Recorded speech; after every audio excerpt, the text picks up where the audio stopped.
నమస్కారం. ఈటీవీ 360కి స్వాగతం. ముందుగా ప్రధానాంశాలు. ఈ ఏడాది అదనంగా 6 లక్షలకు పైగా ఎకరాలకు సాగునీరే లక్ష్యం. నెలాఖరున సదర్మాట్, ఆగస్టు 15న రాజీవ్ కాల్వ ప్రారంభం. నేడు పాలమూరు జిల్లా పర్యటనకు ముఖ్యమంత్రి రేవంత్ రెడ్డి. పెండింగ్ ప్రాజెక్టులు, అభివృద్ధి పనులపై సమీక్ష సమావేశం. పంప్ హౌజ్ల నిర్వహణ ప్రాంతం ఎందుకు మార్చాల్సి వచ్చింది? కాళేశ్వరం బ్యారేజీ ఇంజనీర్లను ప్రశ్నించిన జస్టిస్ ఘోష్. కొత్త పింఛన్లకు అర్హుల జాబితా సిద్ధం చేయాలన్న ప్రభుత్వం. నివేదిక సిద్ధం చేయాలని అధికారులకు మంత్రి సీతక్క ఆదేశం.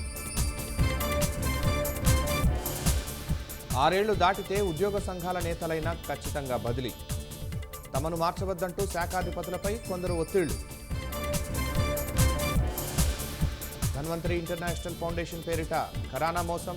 ప్లాట్లు ఇప్పిస్తామని ప్రజల నుంచి 514 కోట్ల డిపాజిట్ల సేకరణ. జమ్మూ కశ్మీర్లో సైనిక వాహనంపై దాడికి పాల్పడిన ముష్కరులు. అమరులైన 5 జవాన్లు.